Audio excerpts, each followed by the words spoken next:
Hi everyone, welcome to Kathalokam channel. ఈరోజు నేను చెప్పబోయే కథ చందమామ కథల్లోంచి తగిన వరుడు. ప్రభాకర నగరపు రాజుకు నడి వయసులో ఒక కుమార్తె కలిగింది. ఆ పిల్ల పేరు ప్రియంవద. ఆమె యుక్త వయసురాలయ్యేసరికి తండ్రికి వృద్ధాప్యం రానే వచ్చింది. తన కూతురి పెళ్లి చూడకుండా కన్ను మూయవలసి వస్తుందేమోనని రాజుకు బెంగ పట్టుకుంది. అమ్మా, నీ పెళ్లి కోసం నాకు చాలా తొందరగా ఉంది అన్నాడు రాజు ప్రియంవదతో. బాగానే ఉంది, కానీ నేను ఎవరిని పెళ్ళాడను అన్నది కూతురు. నిన్ను పెళ్ళాడేవాడు నీకు నచ్చాలి ముందు. ఆ తరువాత అతను నా రాజ్యాన్ని న్యాయంగా పరిపాలించగలవాడే ఉండాలి. మన ఇద్దరికీ నచ్చేటట్టుగా చూడాలంటే ఒక పని చేద్దాం. యోగ్యులైన రాజకుమారుల్లో నీకు నచ్చిన వాళ్ళెవరో చెప్పు. వాళ్లను పిలిపించి ఒక పరీక్ష పెడతాను. అందులో నెగ్గినవాడు నీకు నాకు నచ్చినవాడు అవుతాడు. ఏమంటావు అన్నాడు రాజు.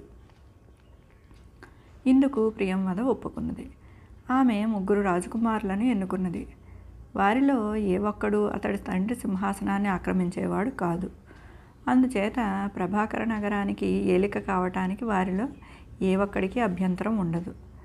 రాజు ఆ 3 రాజకుమారులకు ఆహ్వానాలు పంపి పిలిపించాడు. 3 అందచందాలలో ప్రియంవదకు తగిన వాళ్లే.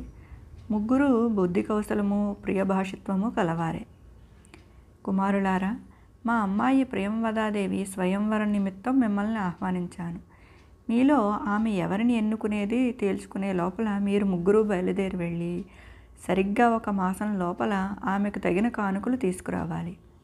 ఇవాళ పూర్ణిమ. వచ్చే పూర్ణిమ నాటికి మీరు మళ్ళీ వచ్చేయండి అన్నాడు రాజు వారితో. 3 రాజకుమారులు బయలుదేరి వెళ్ళిపోయారు. నెల ఇట్టే తిరిగి మళ్ళీ పౌర్ణమి రోజు వచ్చేసింది. రత్నపురి రాజకుమారుడు రత్నకేతుడు ఒక తోలు సంచి నిండా వెలలేని రత్నాలు తెచ్చి చూపి, ఇందులో వజ్రాలు, వైఢూర్యాలు, కెంపులు, నీలాలు, పచ్చలు, గోమేధికాలు అన్ని రకాలు ఉన్నాయి. వీటితో రాజకుమార్తెకు ఒక అందమైన కిరీటము, రత్నాల హారము చేయిస్తాను అన్నాడు రాజుతో. అయోధ్య రాజకుమారుడు సూరజితవర్మ తుపాకీ ఒకటి తీసుకువచ్చాడు. ఇది పశ్చిమ ఖండం నుంచి వచ్చింది. దీన్ని మించిన మారణాయుధం మరేదీ లేదు. దీని ముందు బాణాలు, గదలు, ఈటెలు, శక్తులు, గండ్రగొడ్డళ్ళు ఎందుకు పనికిరావు. ఇది మనకు ప్రపంచాన్నంతా జయించి పెడుతుంది అన్నాడు సూరజితవర్మ రాజుతో.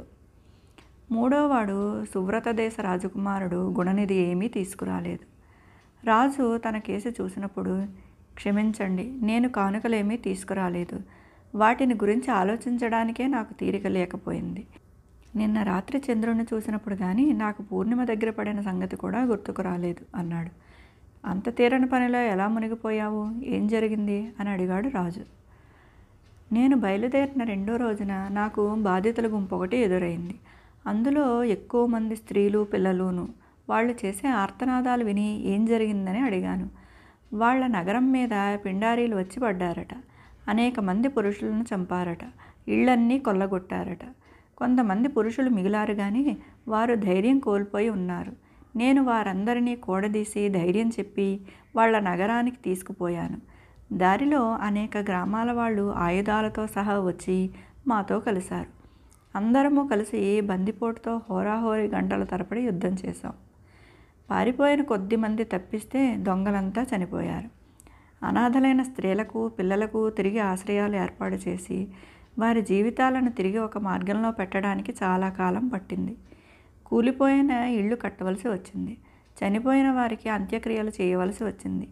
ఈ గొడవలో నాకు రాజకుమార్తెకు తేవలసిన కానుకల మాట జ్ఞాపకమే లేకపోయింది అన్నాడు గుణనిధి. ఇది విన్న రాజు కళ్ళు ఆనందంతో చెమ్మగిల్లాయి.